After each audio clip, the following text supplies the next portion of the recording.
Hi friends, first of all ரொம்ப நன்றி நம்ம சேனலை சப்போர்ட் பண்ணுற ஒவ்வொரு நண்பர்களுக்கும். சாரி நண்பா, நேற்று வீடியோ போட முடியல. ஸோ வெளியே இருந்ததுனால. ஸோ இன்றைக்கி நாளை மார்க்கெட்டுக்கான ஒரு சில விஷயங்களை பார்க்கலாம். கண்டிப்பாக இந்த விஷயங்கள் நாளைக்கு உங்கள் ட்ரேடிங்க்கு கொஞ்சம் ஹெல்ப்ஃபுல்லாக இருக்கும் அப்படின்றத நம்புகிறேன். ஸோ ஃபர்ஸ்ட் ஆஃப் ஆல் நாளைக்கு நிஃப்டிக்கும் பேங்க் நிஃப்டிக்கும் எக்ஸ்பைரி டியூ டு வேலைக்கிழமை லீவு நம்ம மார்க்கெட்டு, இண்டிபெண்டன்ஸ் டே அப்படின்றதுனால. ஸோ அதனால் நான் யூஸ்வலாக ஃபாலோ பண்ணுற ரேஞ்சை வந்து நம்ம சொல்லலாம் இனிமேல் அப்படின்ற ஒரு ஐடியா. அது ஒன்றும் இல்லைங்க. So R1 R2 S1 S2 நம்ம ஆல்ரெடி பார்த்தது தான். ஒன்றும் இல்லைங்க, ஒரு ரீசெண்ட்டு ஸ்விங்கு ஐயையும் லோவையும் ஒரு ஸ்ட்ராங் ரெசிஸ்டன்ஸாக வச்சுக்கலாம். லைக் வந்து இதுதான் ரீசெண்ட் ஸ்விங்கில் இது ஒரு ஐ, இது ஒரு லோ. ஸோ அதனால் இது வந்து R2 S2 இருக்கும். இன்னையோடைய லோவும் ஐயும் வந்து பார்த்திங்கன்னா இனிஷியல் லெவல் பிரேக் அவுட்டுக்காக இருக்கட்டும் அப்படின்றது வந்து நம்ம வீடியோவில் நான் நிறைய தடவை சொல்லியிருக்கேன். கூடவே வந்து பார்த்திங்கன்னா நம்ம என்ன யூஸ் பண்ணலாம் அப்படின்னா, இந்த பிபி டைனமிக் ஜோனை வந்து பார்த்திங்கன்னா கண்டிப்பாக நம்ம யூஸ் பண்ணலாம் அப்படின்றது வந்து ஒரு ஐடியா. ஏன்னா இது வந்து கிளியராக வந்து சொல்லிட்டோம். இன்றைக்கெலாம் வந்து பார்த்திங்கன்னா பிபி டைனமிக் வந்து கிளியராக 24-230 கிட்ட பிரேக் ஆகும்போதே வந்து பார்த்திங்கன்னா அங்கேருந்து சாலிடாக ஒரு 100 பாயிண்ட் வந்து நிஃப்டியில் கொடுத்தது. பேங்க் நிஃப்டிக்கு சொல்லவே வேண்டாம். ஸோ இப்போ நம்ம சொல்கிற விஷயங்கள் எல்லாமே நீங்கள் பேங்க் நிஃப்டிக்கு ஒர்க் அவுட் பண்ணுங்கள், ஓகேங்களா? அப்போ உங்களுக்கு தெரியும் இது மாதிரி என்ன R1 R2 S1 S2 வருதுன்னு சொல்லிட்டு நீங்கள் கமெண்ட்ஸில் சொல்லுங்கள். உங்கள் மூலமாக நம்ம நண்பர்கள் நிறைய பேர் வந்து தெரிஞ்சுக்கிட்டோம், ஓகேங்களா? ஸோ ட்ரெண்டு வந்து பார்த்திங்கன்னா என்னை பொறுத்த மட்டுக்கு விக்ஸு வந்து பார்த்திங்கன்னா ஷூட் ஆகலை. இன்றைக்கி அதுதான் வந்து ஒரு ஆச்சரியம். விக்ஸ் வந்து பார்த்திங்கன்னா த்ரூ அவுட் டே வந்து ஒரு காமாக தான் இருந்தது. எண்ட் ஆஃப் டே தான் ஒரு 1.5% மாதிரி ஏறிச்சு. அது வரையும் ரொம்ப காமாக தான் இருந்தது. இதை நான் எப்படி பார்க்குறேன் அப்படின்னா, இந்த ஒரு டவுன் என்ன அப்படின்னா கம்ப்ளீட்டாக வந்து ஹெச்டிஎஃப்சி பேங்க் மேலே வந்த ஒரு நியூஸ் அப்படின்னு தான் சொல்லலாம். ஆக்சுவலாக வந்து எம்எஸ்சியில் அவங்களுடைய வெயிட்டேஜை வந்து கம்மி பண்ணியிருக்காங்க அப்படின்னு சொல்கிறாங்க. கிட்டத்தட்ட 1% வந்து எஃப்ஐயோடைய ஹோல்டிங் வந்து சரிஞ்சிருக்கு ஜூனில் அப்படின்ற மாதிரி ஒரு நியூஸ், ஓகேங்களா? வேறு எதுவுமே இல்லை.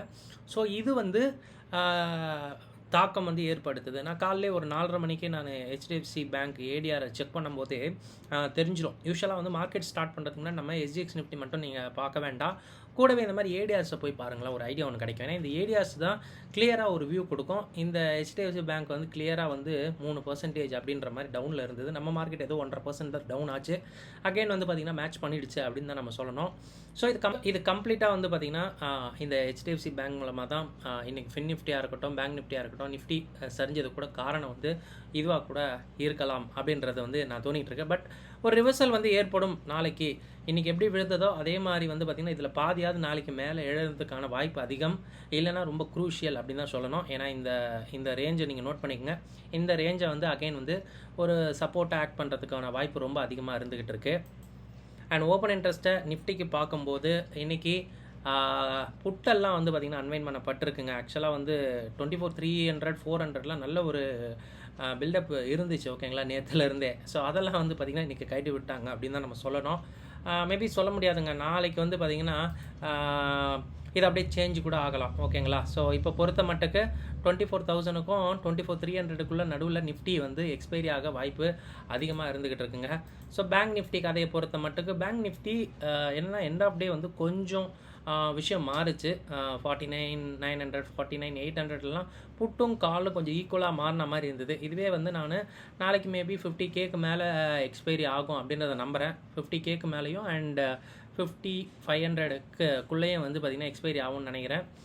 இதை நம்ம வெயிட் பண்ணியிருந்து பார்த்தா நமக்கு தெரியும். ஸோ ஓப்பன் இன்ட்ரெஸ்ட்டை பொறுத்த மட்டுக்கு இன்றைக்கி டேட்டா வச்சு பார்க்கும்போது கண்டிப்பாக இன்றைக்கி அடித்து தான் துவச்சிருக்காங்க அப்படின்ற மாதிரி தெரியுது. பார்க்கலாம். அண்ட் எஃப்ஐயோடைய விஷயங்கள் இது வந்து ஆக்சுவலாக நேற்று 12th ஆகஸ்ட்டோட விஷயம். நேற்று வந்து பார்த்திங்கன்னா எதுவும் இம்ப்ரெசிவாக இல்லைங்க, ஓகேங்களா? நிஃப்டியில் ஒரு 514 கோடி கைட்டி விட்ருக்காங்க. மொத்தமாக 422 கோடிக்கு வந்து நெகட்டிவில் தான் இருந்திருக்கு இண்டெக்ஸ் ஃபியூச்சரை பொறுத்த மட்டுக்கும். அதனால தாங்க ஒரு பெருசாக வந்து பார்த்திங்கன்னா ஒரு புஷ் இல்லை அப்படின்றத நம்புகிறேன். கூடவே இந்த ஹெச்டிஎஃப்சி பேங்க் நியூஸ் வந்து பார்த்திங்கன்னா மார்க்கெட்டை இன்னும் கொஞ்சம் ட்ராக் பண்ணி கீழே கொண்டு போயிருக்கு அப்படின்றத வந்து பார்த்திங்கன்னா நம்ம ஈஸியாக சொல்லலாம், ஓகேங்களா? ஸோ கேஷ் மார்க்கெட்டில் எஃப்ஐ விக்கெட் ஏ வாங்கிட்டு இருக்காங்க. ஸோ அந்த மாதிரி கேம் தான் நடந்துகிட்டு இருக்கு. ஸோ இது வந்து கன்சாலிடேட் ஆல்ரெடி நம்ம பேசியிருந்தோம் மிட் மந்தில் அப்படி தான் இருக்கும்ட்டு. பட் இன்னைக்கு கம்ப்ளீட்டாக வந்து நியூஸ் பேஸ்டாக இருந்ததுனால மார்க்கெட் வந்து கொஞ்சம் ட்ராக் ஆகிருக்கு அப்படின்றதுல எந்த ஒரு மாற்று கருத்தும் இல்லை. அண்ட் ஃபியூச்சரையும் ஸ்பாட்டையும் வச்சு பார்க்கும்போது இண்டெக்ஸுகளில் இருக்கிற விஷயம் என்னவா இருந்துகிட்டு இருக்கு அப்படின்னு பார்த்தீங்கன்னா எனக்கு இந்த ஒரு விஷயம் ரொம்பவே வந்து பார்த்திங்கன்னா வியப்பாக இருக்குது. நிஃப்டியை பார்த்தீங்கன்னா தெரியும், நிஃப்டி கிட்டத்தட்ட ஒரு 20 பாயிண்ட் தான் ப்ரீமியமாக இருக்குது. ஓகேங்களா. பட் பேங்க் நிஃப்டி ஏன் தான் இப்படி இருக்குன்னு தெரியல. கிட்டத்தட்ட அரௌண்ட் 250 பாயிண்ட் வந்து இன்னுமே ப்ளஸில் தாங்க இருக்குது. That is a very good opportunity. அடுத்த வாரம் கான்ட்ராக்டில் நம்ம பேங்க் நிஃப்டிலாம் கான்ட்ராக்ட் ட்ரேட் மாதிரி ட்ரை பண்ணலாம். கால் லேடர்லாம் நல்லா தாராளமாக இழுத்து ஒரு டெபிட்லாம் கொடுத்து வைக்கலாம். எப்போது விக்ஸ் ஏறும்போது இந்த ஒரு விஷயம் நம்ம பண்ணும்போது விக்ஸ் ட்ராப் ஆகும்போது ப்ராஃபிட் கிடைக்கும், கூடவே வந்து பார்த்திங்கன்னா டெல்டாலையும் ப்ராஃபிட் கிடைக்கும். ஓகேங்களா. ஸோ இதை நம்ம ஆப்ஷன் செல்லிங் செஷனில் இதை சொல்லி கொடுத்துட்ருக்கோம். வேணுன்றவங்க நான் டிஸ்கிரிப்ஷனில் டீட்டெயில் தரேன், நீங்கள் காண்டாக்ட் பண்ணுங்கள், நம்ம டிஸ்கஸ் பண்ணலாம். ஸோ பேங்க் நிஃப்டியை பொறுத்த மட்டுக்கு இன்றைக்கி 746 பாயிண்ட் டவுனு. பட் ஃபியூச்சர் வந்து பார்த்திங்கன்னா 250 பாயிண்ட் இன்னுமே வந்து ப்ரீமியமில் தான் இருக்குது. ஸோ இது என்ன மீன் பண்ணுதுன்னா, நாளைக்கு என்ன வேணால் இருந்துக்கிட்டோம், பட் கம்மிங் டேஸில் அந்த நாளானிக்கு லீவ்லாம் முடிஞ்ச வெள்ளிக்கிழமெல்லாம் வரும்போது இன்னும் கொஞ்சம் மார்க்கெட் கொஞ்சம் வேகமாக புது கான்ட்ராக்டில் வேகமாக மேலே ஏறதுக்கான வாய்ப்பு ரொம்ப அதிகம். மிட் கேப் நிஃப்டி அதுவும் வந்து ஒரு 25 பாயிண்ட் வந்து அட்வான்ஸ்டாக தான் இருக்குது. எந்த ஒரு நெகட்டிவும் பெருசாக இல்லை. இந்தியா விக்ஸை சொல்லும்போது இன்றைக்கி மார்க்கெட் கீழே விழும்போதெல்லாம் பயம் பெருசாக வந்து காட்டலை. இதுவே வந்து நான் வந்து ஒரு ரிவர்சல் இருக்கும் அப்படின்றத நம்புகிறேன். நம்ம நாளைக்கு பார்த்தா தெரியுங்க. ஓகேங்களா. ஸோ ரிவர்சல் ஆகிறதுக்கு எனக்கு தெரிஞ்சு கொஞ்சம் வாய்ப்பு அதிகம். ஏன்னா நாளைக்கு மட்டும்தான் ட்ரேடிங் அப்படின்றதுனால இந்த வாரம் ட்ரேடான ஒரு மீன் பாயிண்டில் எடுத்துகிட்டு வந்து மார்க்கெட்டை எக்ஸ்பைர் பண்ண பார்ப்பாங்க most of the time. So அது நடக்குதா இல்லையான்னு நம்ம பார்க்கலாம். நம்ம செக்லிஸ்ட்டை பார்த்துடலாம். ஸோ டெக்னிக்கல்ஸை பொறுத்த மட்டுக்கு நம்ம சொன்னது தான் 24,472 R2 இருக்குது. இன்றைக்கி ஐ தான் R1 இருக்குது. ஓகேங்களா. ஸோ மார்க்கெட் வந்து இனிஷியல் லெவல் பிரேக் அவுட் ஆகும்போது நெக்ஸ்ட்டு ஒரு விஷயம் வந்து பார்த்திங்கன்னா அங்கே டார்கெட்டாக இருக்கும். அதே மாதிரி இன்றைக்கி லோ 24,120 வந்து பார்த்திங்கன்னா S1 அகைன் ஒரு சப்போர்ட்டாக இருக்கும். அங்கேருந்து பிரேக் ஆச்சு அப்படின்னா ஒரு 200 பாயிண்ட் வந்து பார்த்திங்கன்னா கீழே போகலாம். ஓகேங்களா. ஸோ 23,909 இது வந்து பார்த்திங்கன்னா ஒரு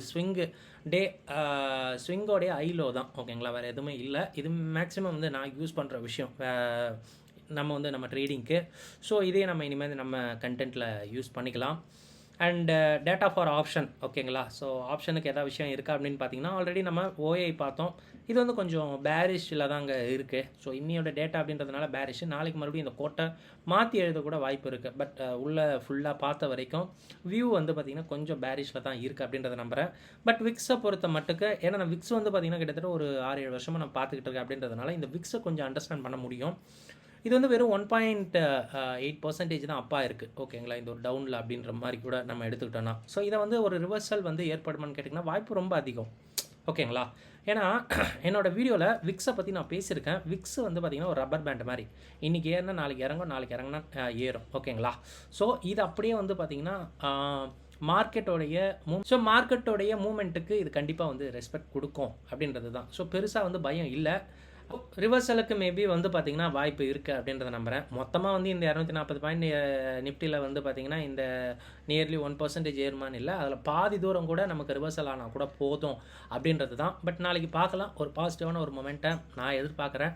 பட் நாளைக்கு எப்படி இருக்குன்ட்டு பார்க்கலாம். உங்களோட கருத்து இந்த ரிவர்சலை பற்றி எதாவது இருந்தால் சொல்லுங்கள், நானும் தெரிஞ்சுக்கிறேன். அண்ட் குளோபல் ஈவெண்ட் எதாவது இருக்குன்னா இன்றைக்கி 6 மணிக்கு நம்ம டைம் US PPI அவங்களோட இன்ஃப்ளேஷன் டேட்டா வர இருக்குது. அது ரொம்ப க்ரூஷியல் ஆக்சுவலாக. அண்ட் ஜப்பானோடைய மார்க்கெட் இன்றைக்கி ரொம்ப இருந்ததுங்க. இன்றைக்கி வந்து ரொம்ப இன்ட்ரெஸ்டிங்கான ஃபேக்ட்ஸே, குளோபல் எல்லாம் சூப்பராக இருந்தது, நம்ம மார்க்கெட் தான் நெகட்டிவாக இருந்தது. ஸோ அதனால தான் நான் வந்து அகைன் அண்ட் அகைன் நான் ரீட்ரேட் பண்ணுறேன். So market will be reversal அப்படின்ற மாதிரி நான் பேசிக்கிட்டு இருக்கேன். வேறு எதுவுமே இல்லை. ட்ரேடிங் ஐடியா ஏதாவது இருக்கானா நான் வந்து கடைசியில் நான் சொல்கிறேன். ஆக்சுவலாக நாளைக்கு மட்டும்தான் ட்ரேடிங் இருக்குது. பிகாஸ் வந்து தேர்ஸ்டே லீவ் அப்படின்றதுனால மேபி ஒரு சின்ன ஒரு ரிவர்சல் வந்து ஏற்படலாம். பார்க்கலாம். மேபி இருக்கலாம். ஏன் இன்றைக்கி HDFC பேங்க் ஃபால் ஆச்சு அகெயின் வந்து பார்த்திங்கன்னா MSCIயில் இதோடைய வெயிட்டேஜ் வந்து பார்த்திங்கன்னா சேஞ்ச் பண்ணியிருக்காங்க. ஸோ ஜூனில் கிட்டத்தட்ட 56% இருந்த FIOடைய வெயிட்டேஜ் கிட்டத்தட்ட 55 நினைக்கிறேன். இந்த அளவு வந்து பார்த்திங்கன்னா இருக்குது. கிட்டத்தட்ட 1% வந்து ஜூனில் கம்மியாக இருக்குது. இதை வந்து ஒரு நெகட்டிவாக மார்க்கெட்டில் பார்த்துருக்காங்க. இந்த நியூஸ் வரும்போதே நம்ம டைம் மார்னிங் ஒரு 4:30 5 o'clockலாம் ADR வந்து அடி வாங்கிருச்சு. ஓகேங்களா. ஒரு 3% வந்து இறங்கிடுச்சு. ஓகே, இதுவே வந்து ஒரு பட் ஆனால் இது வந்து பார்த்திங்கன்னா இதில் ரிஃப்ளெக்ட் ஆகலை, இதில் SGX நிஃப்டியில். பிகாஸ் இந்த ஒரு டவுனுக்கு நேற்றே யாருமே ப்ரிப்பேர் ஆகலை அப்படின்றது தான் உண்மை. அதனால தான் இன்றைக்கி பார்த்திங்கன்னா கேப் டவுன் ஆகாமல் ட்ரெண்டிங் டேவாக இருந்தது. ஸோ இந்த மாதிரி ட்ரெண்டிங் டேவாக இருந்ததுன்னா மார்க்கெட் பெருசாக வந்து இல்லைனா ரிவர்சல் ஈஸியாக நடக்கும் அப்படின்றத நம்ம சொல்லிடலாம். பிகாஸ் இது வந்து மார்க்கெட் வந்து ஃபேக்டரிங் பண்ணலை. ஓகேங்களா. மார்னிங் தான் ஃபேக்டரிங் பண்ணியிருக்கோம். ஸோ மார்க்கெட் ரிவர்சல் ஆக வாய்ப்பு அதிகம். பார்க்கலாம் நாளைக்கு பேங்க் நிஃப்டி எக்ஸ்பைரி அப்படின்றதுனால இது நடக்க வாய்ப்பு அதிகம். ஸோ ஏதாவது ட்ரேடிங் ஐடியா இருக்குன்னா இன்றைக்கி கிட்டத்தட்ட 750 பாயிண்ட்டுக்கு மேலே பேங்க் நிஃப்டி இறங்கி இருந்தது, டவுனில் இருந்தது. இதெல்லாம் நல்லா நம்ம யூஸ் பண்ணிக்கலாங்க. அடுத்த வாரம் கான்ட்ராக்டில் லேடர் மாதிரிலாம் நம்ம போடலாங்க. ஏன்னா விக்ஸும் அப்பாக இருக்கும்போது இந்த மாதிரி மார்க்கெட்டு டவுனாக இருந்தால் there is a very good chance நம்ம வந்து கான்ட்ராவாக போகும்போது, பிகாஸ் சின்ன ஒரு டெபிட் தான் கொடுக்க போகிறீங்க. பட் மார்க்கெட் மேலே ஏறும்போது அந்த டெபிட்டும் வந்து பார்த்திங்கன்னா உங்கள் டெல்டா கவர் பண்ணி நல்ல ப்ராஃபிட் கொடுக்கும். 50,000 கால் நம்ம வந்து பார்த்திங்கன்னா பை பண்ணிவிட்டு எவ்வளோ ப்ரீமியம் இருக்கோ, ஓகேங்களா. நம்ம ஸ்ட்ராட்டஜி படி பார்த்தோன்னா ஒரு 500-600 பாயிண்ட் ஒரு செல்லு, இன்னொரு 500 பாயிண்ட் அங்கிட்ட ஒரு செல்லுலாம் போட்டு நம்ம வந்து ஒரு ஸ்ட்ராட்டஜியை பில்ட் பண்ணும்போது கண்டிப்பாக வந்து ஃப்ரைடே மண்டேலாம் ஈஸியாக வந்து ஒரு ரீட்ரேஸ் ஆகிடும், ஓகேங்களா. அப்போ ஆகும்போது நடுவில் மாட்டும்போது நல்ல ஒரு ப்ராஃபிட் கிடைக்க வாய்ப்பு இருக்குது, ஓகேங்களா. இந்த மாதிரி ஒரு கான்ட்ரா ட்ரேட்லாம் பண்ணோம் அப்படின்னா சின்ன ரிஸ்கில் பெருசாக வந்து பார்த்திங்கன்னா கொஞ்சம் லாக் பண்ண வாய்ப்பு ரொம்பவே இருக்குது. இதை தான் வந்து பார்த்திங்கன்னா நான் ப்ரிஃபர் பண்ணுவேன், ஓகேங்களா. ஸோ அந்த மாதிரி பண்ணணுன்ட்டு இந்த மாதிரி விக்ஸ் அதிகமாக இருக்கும்போது ஒரு சைடு மார்க்கெட் விழும்போது கான்ட்ரா ட்ரை பண்ணுங்கள், நல்ல ஒரு ஐடியா இருக்கும், ஓகேங்களா. இதுதான் விஷயம், வேறு எதுவுமே இல்லை. ஆப்ஷனோட ப்ரீமியம் இன்றைக்கி வந்து பார்த்திங்கன்னா பெருசாக டிகே இல்லை, பட் கால் சைடு ஃபுல்லாக காலி. டெல்டா வந்து நெகட்டிவ் ஆனதுனால, பட் வந்து டிகே புட்டில் வந்து பார்த்திங்கன்னா பல்ஜாய் நிற்கிது. அகே நான் சொன்ன மாதிரி பார்க்கலாம் நாளைக்கு. பட் ஆனால் ஒரு மூவ் இருக்குங்க வேகமான, இன்றைக்கி வந்த மூவ் மாதிரியே நாளைக்கு ஒரு மூவ் இருக்கும். நான் மேல் சைடு எதிர்பார்க்குறேன். நீங்கள் என்ன எதிர்பார்க்குறீங்கன்னு கமெண்ட்டில் சொல்லுங்கள், நம்ம பார்க்கலாம். ஸோ இந்த வீடியோ உங்களுக்கு கண்டிப்பாக ஹெல்ப்ஃபுல்லாக இருந்திருக்கும்னு நினைக்கிறேன். இந்த வீடியோ பார்த்ததுக்கு ரொம்ப நன்றி. தேங்க்யூ. ஜெய் ஹிந்த்.